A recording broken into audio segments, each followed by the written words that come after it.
Naranasan mo na bang maramdaman na parang hindi talaga sa'yo ang tagumpay mo?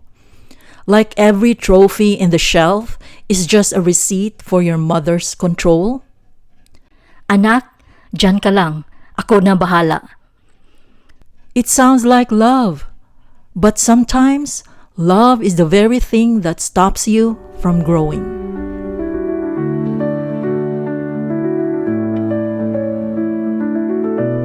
Welcome to Silip sa Buhay Pinoy. Mga kwentong tahimik pero totoo. Ito ang kwento ni Mateo. He's 24 years old, very sharp, and a recent top-notcher in their board exam. Then there's his brother, Kuya Jun, 30 years old. He's an engineer, a licensed teacher, and a civil service passer. On paper, Kuya Jun is a giant, pero sa loob ng bahay, he's a shadow. For 30 years, their mom, Nanay Elena, decides everything for him. Their lives is in Nanay Elena's blue planner. It's not just for grocery lists, it's a schedule of their futures. Dates for exams, interviews, pati kung kailan dapat bumili ng sapatos. Everything is planned for them by their nanay.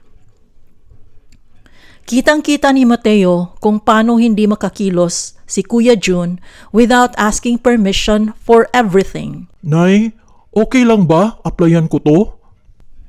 If nanay says, Malayo yan. Kuya Jun drops it. Ang masaklap, ginagamit din ni nanay ang pagiging stuck ni Kuya Jun against him.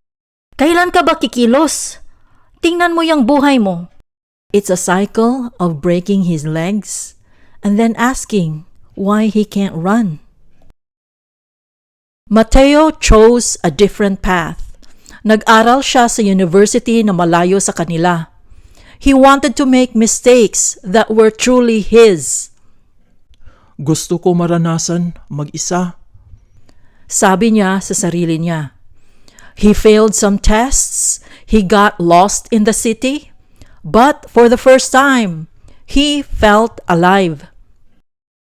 Then, graduation day came. Mateo was the top of his batch. He poured his heart into his speech. Pero, habang naglalakad sila sa parking, nanay didn't even say, I'm proud. Ang sabi lang niya, Masyadong mahaba yung sinabi mo, nakakaantok. sobrang sakit nun para kay Mateo. It wasn't about the length of his speech. It was the refusal to let him have his moment. It's the classic move of a manipulative parent.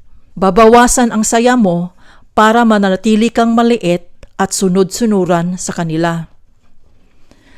After topping the boards, ang daming opportunities. Big firms, high salaries, at magagandang locations. For Mateo, it was a dream. Pero for Nanay Elena, it was a threat. To her, every job offer was a potential exit door na gagamitin ni Mateo para iwan siya. Dinner was always the battlefield. Mateo mentioned a firm in BGC. Huwag ka dyan. Masyadong malayo yan. Delikado ang commute. Nay, 24 na ako. Kaya ko na. Bakit ba matigas ang ulo mo? Sinasabi ko lang to para sa'yo.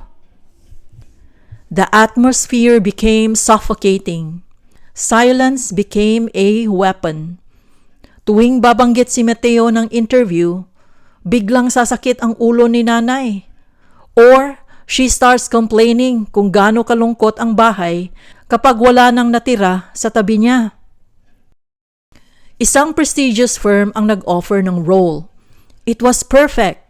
Pero nang ibalita ni Mateo ito, nanay didn't even bother to look at the contract. Huwag ka muna mag-reply. Dito ka lang sa malapit.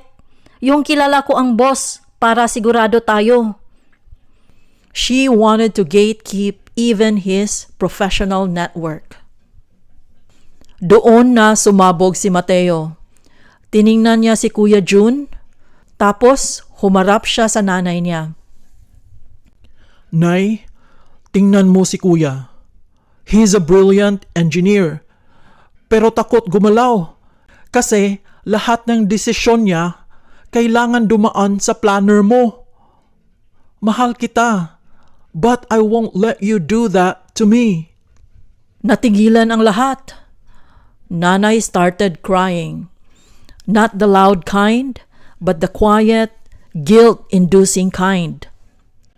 Wala na ba akong silbi? She asked. Mateo didn't back down this time. He felt the weight of the silence that followed for days. Mateo realized na hindi naman talaga masamang tao ang nanay niya. She was just a woman who equated control with safety. Sa isip niya, if she keeps them close, walang mangyayaring masama. Hindi niya alam na by preventing failure, she was also preventing life. Tinanggap ni Mateo ang trabaho sa BGC.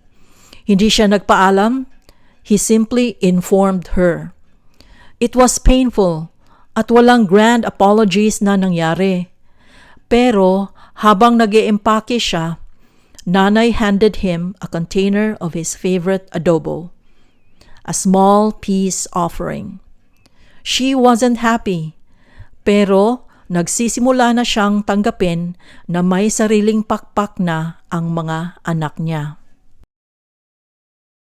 Mateo stepped out of the gate. Alam niyang magkakamali siya. He knew he'd stumble, but for the first time, sigurado siya na ang daan na lalakarin niya is a path that he chose for himself. Navigating a relationship with gatekeeping parents is a very delicate balancing act. Kailangan natin ng tamang timpla ng empathy at matibay na boundaries. We have to realize na itong need nila for control is often rooted sa sarili nilang anxieties or generational survival instinct. In their minds, they are just protecting us. Pero understanding them doesn't mean we have to obey them at the cost of our own growth. Ang pagiging mature means being able to say, Nay, mahal kita, and I value your advice, pero ang final decision is mine. It's about shifting the dynamic from child-parent to an adult-adult one. Kahit na alam nating napakahirap nito sa isang Pinoy household. Ang tunay na autonomy means taking full ownership of your failures. Kung ipipilit mong ikaw ang masunod, kailangan handa ka ring dalhin ang bigat kapag nagkamali ka. You cannot run back to them to fix things after you insisted on your way. To my fellow Filipinos who feel trapped, don't wait for their permission para maging independent. Baka hindi nila yon ibigay because to them, you will always be their baby. When you do take your independence, do it with grace and respect. Patunayan mo sa kanila through your actions and consistency na hindi mo lang gusto ang kalayaan, kundi kaya mo rin itong panindigan. At the end of the day, we have to break the cycle na to para na rin sa susunod na generation, para hindi na sila kailangang pumili between their family and their own dreams. Mahal natin ang mga magulang natin, but we owe it to ourselves to live a life na hindi lang anino ng mga pangarap nila. Be brave enough to make your own mistakes and celebrate your own wins. Sana may nakukuha kayong insight o reflection mula sa videong ito. Maraming salamat sa pakikinig at kung nagustuhan niyo ang kwento, please huwag kalimutang mag-subscribe. Hanggang sa muli, ito ang Silip sa Buhay Pinoy.